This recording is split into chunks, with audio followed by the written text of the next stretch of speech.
Que alegria grande poder estar chegando mais uma vez até você através do Encontro com a Palavra. E você é bem-vindo. Esse programa faz parte de um estudo panorâmico de toda a Bíblia. No último programa fizemos uma introdução ao Evangelho de Mateus e sugeri que você pesquisasse nesse livro qual era a estratégia de Jesus. É importante ter em mente que Jesus foi um homem com uma missão e que sabia qual era a sua missão. Ele foi um homem que tinha uma estratégia para a implementação da sua missão. Essa estratégia envolve sua igreja. Isso significa que a estratégia de Jesus envolve você e eu. Quando você estiver lendo o Evangelho de Mateus, descobrirá que o reino do céu é um tema muito importante nos evangelhos.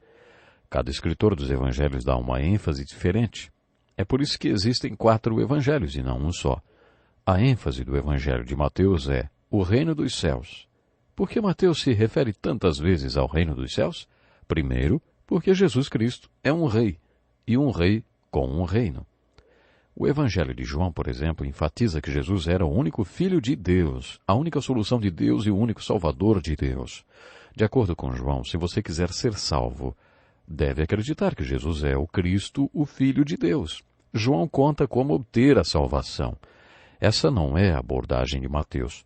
Pode ser que você ouça alguém dizer, decidi incluir Jesus nos planos da minha vida. Isso parece muito bonito, mas não é bem isso que aprendemos com Mateus. Mateus nos mostra que Jesus é um rei com um reino. Por isso, a questão não é deixar que Jesus faça parte dos seus planos, nem deixar que Deus seja o seu sócio. A verdade é, Jesus quer que você faça parte dos planos dele.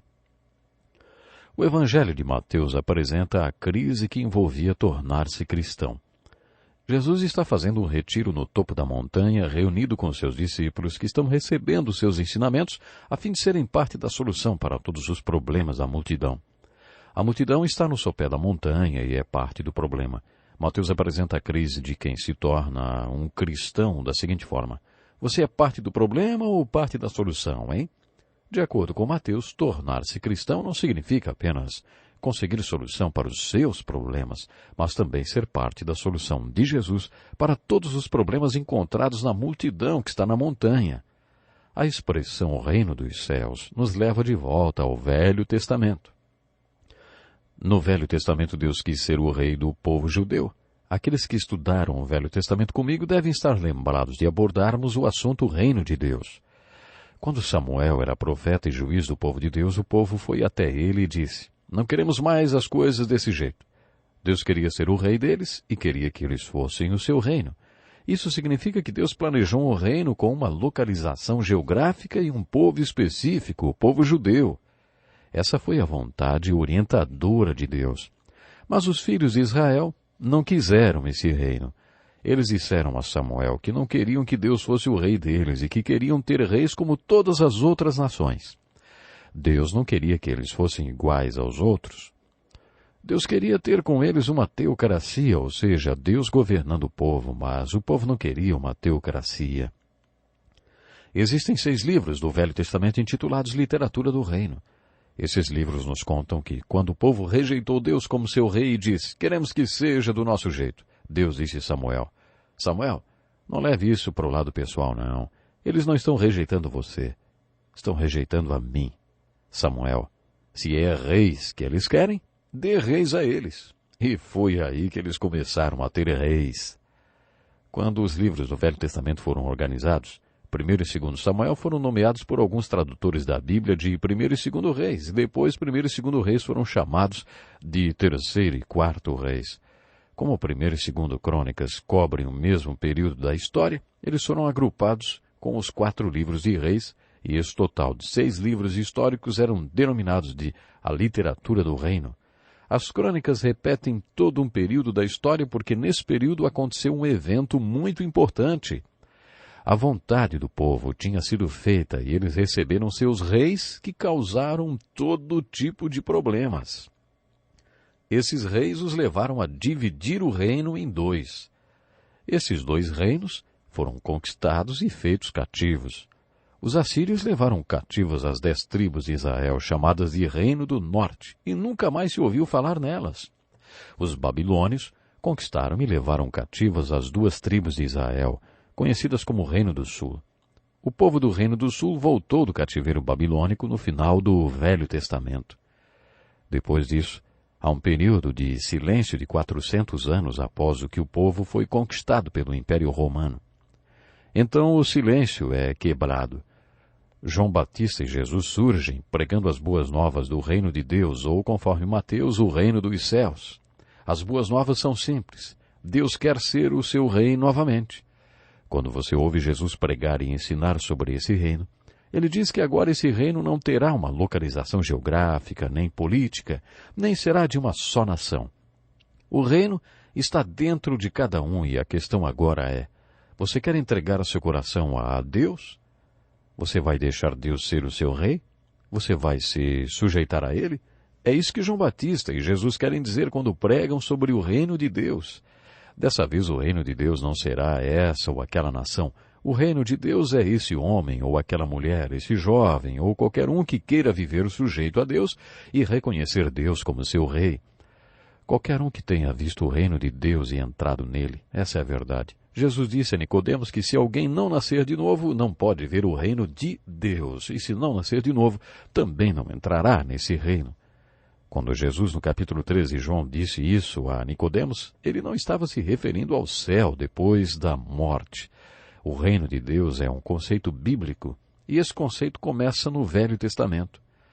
A questão central é essa. Deus é rei, e um rei sempre tem um reino sobre o qual reina. O desafio é que Deus seja seu rei e que você seja parte do reino. Quando você se sujeita a Deus, quando você vê que Deus quer ser o seu rei, e isso acontece, você vê o reino de Deus e passa a fazer parte dele. Mateus chama esse mesmo conceito de reino dos céus. O reino de Deus para Mateus é o reino dos céus. Deus existe nos céus. O céu é a dimensão onde Deus está e onde reina. Deus manifesta plenamente sua vontade na dimensão do céu e deseja que seja assim também na dimensão da vida terrena. Por isso Deus procura pessoas que venham até Ele e se sujeitem a Ele e se tornem vasos terrenos nos quais e através dos quais sua vontade possa ser manifestada na terra, assim como é manifestada no céu. Jesus nos ensina a orar assim: Pai nosso que estás nos céus, santificado seja o teu nome. O nome de Deus expressa a essência do que Deus é. Quando você ora, Senhor Deus, não importa que as pessoas saibam ou não o meu nome, mas elas têm de conhecer o seu nome através do modo como vivo e da maneira como eu mostro para eles a essência do que o Senhor é. Depois, então, você faz outra oração. Venha o teu reino. Em outras palavras, torne-se o meu rei, reine sobre mim, deixe-me estar sujeito a ti e fazer a tua vontade na terra como é feita nos céus. E depois vem o terceiro pedido da oração dos discípulos. Seja feita a tua vontade, assim na terra como no céu. Isso quer dizer, Pai, não me importa que alguém algum dia saiba meu nome ou quem eu sou. As pessoas têm de conhecer o seu nome, a essência do que o Senhor é. Eu não estou construindo meu próprio reino, mas quero ver o seu reino aqui na terra. Eu quero ver a tua vontade manifestada em meu vaso terreno, assim como é manifestada na dimensão celestial. O apóstolo Paulo afirma que nossos corpos são simples vasos de barro e que nosso homem interior possui um tesouro, Jesus Cristo. Esse tesouro vive num simples vaso terreno. Frequentemente Deus faz pressão sobre esse vaso de barro terreno para que todo mundo, quando o vaso reagir à pressão, tome consciência da realidade desse tesouro que habita neste simples vaso de barro. Há algo sobre esse vaso de barro. Há alguém neste simples vaso de barro que está fazendo com que essa pessoa tenha valores e faça coisas que antes não fazia. Quando isso acontecer, quando o tesouro, o Cristo que vive em nós, manifestar-se e fizer na terra como é feito no céu, então os céus se manifestarão. Ele é o nosso rei e nós somos sujeitos a ele. Preste atenção nessas definições do reino dos céus feitas pelo teólogo Campbell Morgan. O reino dos céus é uma teocracia, um povo cujo rei é o próprio Deus. O reino dos céus é uma nação sob o governo de Deus. Não existe nenhuma nação sob o governo de Deus, porque são seres humanos que decidem se estão ou não sob o governo de Deus. Ninguém pode decidir por toda uma nação. Os indivíduos dizem, Eu quero estar sujeito a Deus e estar sob sua autoridade. Ele é o meu rei. Eu estou sujeito a ele. Você toma a decisão por você e eu decido por mim. Eu não posso decidir nem pelos meus filhos, como você não pode decidir pelos seus. O presidente não pode decidir por toda a nação e dizer, estamos sob governo de Deus. Não existe nada parecido desde o tempo da literatura do reino do Velho Testamento. O reino dos céus hoje é esse homem aqui ao meu lado, aquela mulher lá fora, aquele jovem ali.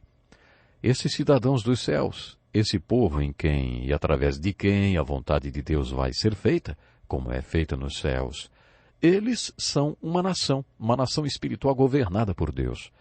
É isso que Pedro diz. Somos uma nação santa. Pensando num todo, todos os discípulos de Jesus Cristo são uma nação santa. O reino dos céus é o estabelecimento do mundo da ordem celestial. O reino dos céus é a supremacia da vontade de Deus sobre os assuntos humanos. O reino dos céus é o reino de Deus sobre a humanidade.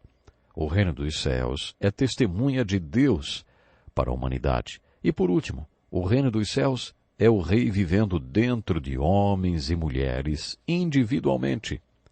O reino dos céus é o tema do Evangelho de Mateus. Mateus fala que Jesus foi o rei procurando pessoas para o seu reino em quem e através de quem a vontade do seu Pai pudesse ser manifestada na terra como o é nos céus. Qual é a aplicação em nossa vida? João Batista e Jesus disseram que o reino dos céus está bem à nossa frente. Será que deixaremos Deus ser nosso rei e nos sujeitaremos a Ele e lhe entregaremos nossas vidas para serem manifestação da sua vontade na terra como é manifestada no céu? É com isso que nos confrontamos no Evangelho de Mateus. João Batista e Jesus respondem nossa pergunta quando dizem, arrependei-vos porque é chegado o reino dos céus. Arrepender significa dar meia volta e ir em direção contrária. Ir em outra direção é também mudar o pensamento em relação àquela atitude. Significa uma mudança na própria vontade e uma mudança de direção. Também significa pense mais uma vez. Quando João Batista e Jesus nos apresentam o reino dos céus e nos desafiam ao arrependimento, eles estão dizendo várias coisas. Primeiro, eles estão falando para considerarmos o rei e o que ele está nos dizendo quando nos apresenta o reino. Esse rei está nos apresentando valores diferentes dos nossos. Os valores dos céus são diferentes dos valores da nossa cultura. Os valores dos céus não combinam com os valores da nossa vida. Por isso, o primeiro passo a ser dado em direção ao arrependimento é estarmos convencidos de que nossos valores não batem com os valores de Cristo. Devemos entender que não vivemos como um súdito do rei deve viver, porque não temos os mesmos valores que Cristo. No Sermão da Montanha, Cristo disse, se alguém o ferir na face, oferece-lhe também a outra e resiste ao mal. Pode ser que você pense, se eu fizer isso, talvez me matem. Então o rei responderá, você decidiu que iria morrer por mim, não decidiu? Eu só estou dizendo onde, como e por que morrer. Preste atenção nas palavras de Deus e deixe o Espírito Santo mostrar a você se o que o rei está dizendo bate com os seus valores. O próximo passo depois do arrependimento é se converter aos valores do rei. Arrepender-se também implica em converter-se. Quando você entende a igreja na sua essência, percebe que ser parte da igreja de Jesus Cristo significa ser parte do reino dos céus, porque a igreja é a expressão visível do que Deus é na terra e da sua vontade na dimensão do céu. O custo disto é a sua própria vida. Quando você entende o reino dos céus, torna-se convicto dos valores deste reino e pode até morrer por eles. A exortação e aplicação prática da palavra arrepender é: considere o reino, seja convencido pelos ensinamentos de Jesus encontrados no livro de Mateus e por todos os valores do reino dos céus.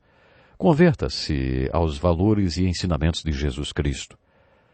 O pregador Sam Schmaker fez uma descrição muito significativa da igreja. Ele diz, a igreja é um grupo de pessoas diante de 3 obstáculos a serem vencidos. O primeiro é a conversão aos princípios do reino. O segundo é estar unida. O reino não é feito de solistas. Todos que aceitam Jesus Cristo como o Rei são cidadãos de uma nação celestial. Somos todos parte de um corpo. Quando um membro está machucado, todo o corpo sofre. Por isso o desafio é se converter e se unir. O terceiro obstáculo é ir. Quando você entende o que o reino dos céus é, você continua a caminhada e percebe que a igreja é uma organização missionária impulsionada por um grande ide. Ouvimos a voz do nosso rei dizendo, vão e façam discípulos, ensinando-os a obedecer a tudo que eu lhes ordenei, e eu estarei sempre com vocês. Assim concluímos a introdução ao Evangelho de Mateus. Agora estamos prontos para analisar o conteúdo desse Evangelho. O livro de Mateus começa com a genealogia de Jesus Cristo. Era assim que se apresentava um rei aos judeus, mostrando sua genealogia. Por isso Mateus começa o livro com a genealogia de Jesus. Observe que essa genealogia não começa com Adão, mas com Abraão. Mateus quis mostrar que Jesus era descendente de Abraão. No Evangelho de Lucas, a genealogia de Jesus vem desde Adão, porque Lucas tinha um objetivo diferente de Mateus. Ele escreveu o Evangelho para provar a humanidade de Jesus, e por isso mostra que Jesus foi descendente de Adão, e que ele próprio se identificava com toda a humanidade. Quando lermos a genealogia de Jesus, observaremos alguns dados importantes, interessantes, principalmente se você estudou o Velho Testamento comigo. Encontraremos Ruth e Boaz na genealogia apresentada por Mateus, assim como a mãe de Boaz, Raabe, que foi uma prostituta. Será que tem alguma prostituta na sua genealogia? Na de Jesus tem. Interessante, não é? Logo depois da genealogia de Jesus, Mateus registra o nascimento de Jesus. Como disse na introdução, o nascimento de Jesus Cristo não é a ênfase dos autores dos evangelhos. Nós cristãos enfatizamos muito o Natal, mas eles enfatizaram a Páscoa. Marcos e João não dão qualquer informação sobre o nascimento de Jesus. Mateus fala um pouco sobre esse acontecimento, mencionando o nascimento virginal. É impressionante como alguns professores de biologia simpáticos ao cristianismo não acreditam no nascimento a partir de uma mulher virgem. Mas os autores dos evangelhos enfatizam um outro grande milagre além do nascimento de Jesus a partir de uma mulher virgem, que é a encarnação. O grande milagre apresentado pelos autores dos evangelhos é encarnação, Deus tornando-se homem. Você acredita mesmo que Deus se tornou homem? Você acredita que Deus se tornou um homem para que pudesse nos salvar e se comunicar conosco? Se você acredita nisso, por que não acreditar que esse processo aconteceu de maneira sobrenatural? José, o marido de Maria, que era um homem muito temente a Deus, pensou em divorciar-se dela, ou seja, quebrar o compromisso de casamento. Mateus conta que, enquanto José pensava sobre isso, recebeu uma revelação de Deus. Eu coloquei essa criança no ventre de Maria, por isso não tenha medo de se casar com ela. Você acredita nesse relato de Mateus? Os nomes são muito importantes na história de Jesus, preste atenção. Jesus significa Salvador e Emanuel significa Deus conosco. Emanuel indica que Jesus é Deus e Jesus conosco, de acordo com o credo, totalmente Deus e totalmente homem. Você crê nisso? Se você acredita que Jesus é Deus conosco, também acredita no seu nascimento a partir de uma virgem ou em qualquer outro fenômeno sobrenatural. Nós nos deparamos com essa questão crucial logo no início do Novo Testamento, no Evangelho de Mateus. Leia o relato do nascimento de Jesus atentamente e compare com as mensagens de qualquer cartão de Natal. Você já viu alguma cena de Natal que mostre anjos como criaturas femininas cantando, com cabelos loiros e longos? De acordo com a Bíblia, os anjos não têm sexos. Eles não são nem masculinos e nem femininos e também não têm cabelos loiros. A Bíblia diz que uma grande multidão de exército celestial apareceu com o anjo louvando a Deus e dizendo: Glória a Deus nas alturas e paz na terra aos homens aos quais Ele concede o seu favor. Os cartões também mostram os magos dando presente a um bebê na manjedoura. De acordo com a Bíblia, os magos visitaram um menino com sua mãe na casa dela, não um bebê na manjedoura. O certo também é que toda Jerusalém ficou ouriçada quando os magos chegaram perguntando: Onde está ele? Os judeus têm um novo rei e nós viemos aqui para adorá-lo. Onde está ele? A cidade toda se agitou porque o rei era Herodes, um edomita. Você está lembrado de termos estudado no livro de Obadias e de termos lido sobre os descendentes de Esaú, que viviam na cidade de Petra, esse povo odiava os judeus e não perdia a oportunidade de matá-los sempre que podiam. Roma colocava estrategicamente o pior inimigo do povo conquistado para governar sobre ele. Por isso Roma colocou Herodes para reinar sobre os judeus, porque ele odiava os judeus. Depois de verificar com os profetas qual seria a idade de Jesus e de que cidade ele seria, Herodes decretou a morte de todos os meninos de até 2 anos de idade nascidos em Belém. Foi por isso que Jerusalém entrou em pânico, quando os magos chegaram perguntando onde estaria o rei dos judeus que havia nascido. Os habitantes de Jerusalém sabiam que Herodes os ameaçaria por causa desse novo rei dos judeus. Qual é a aplicação pessoal dessa história de Natal, hein? Quais são os 3 tipos de homens descritos nesta história? Primeiro, vemos 3 homens sábios, fascinantes, que estavam buscando a Jesus. É assim que o Novo Testamento começa, com a pergunta: onde está ele? Eu preciso de um Salvador, onde ele está? Depois vemos Herodes consultando os religiosos, homens que conheciam a Bíblia. Todos os religiosos conhecem bem a Bíblia, mas não querem nada com Jesus, porque Jesus pode ser um negócio muito arriscado. Eles não querem se misturar com as coisas de Jesus. Eles sabem tudo sobre Jesus, mas não querem saber dele. Eles se sentem ameaçados com a vida de Jesus. Em terceiro lugar, temos Herodes, que odiava Jesus. Você sabia que encontramos esses 3 tipos de pessoas no mundo de hoje? Em todo mundo há pessoas que odeiam Jesus e, se por acaso souberem de alguém relacionado a Jesus, odiarão essa pessoa também. Ainda encontramos Herodes no mundo de hoje. Desses 3 tipos de pessoas, qual deles você é, hein? Pense nisso. Jesus se tornou a solução para os problemas das pessoas à medida que elas, voluntariamente, entregaram-lhe o lugar devido a ele em suas vidas. Lemos em Mateus que Jesus ensinou seus seguidores a fazerem a oração: venha o teu reino, seja feita a tua vontade. Com essa oração, se feita sinceramente, a pessoa entrega a Deus o seu direito de propriedade sobre sua própria vida. Como retratam as histórias de Natal, pastores e magos renderam sua reverência ao jovem rei. E você? Você está procurando pelo rei da sua vida? Você está disposto a submeter-se ao rei Jesus e tornar-se parte do reino de Deus sobrenatural? A minha oração é que sim.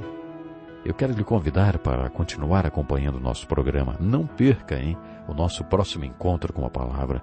Vamos estudar muito mais sobre Jesus. Até lá.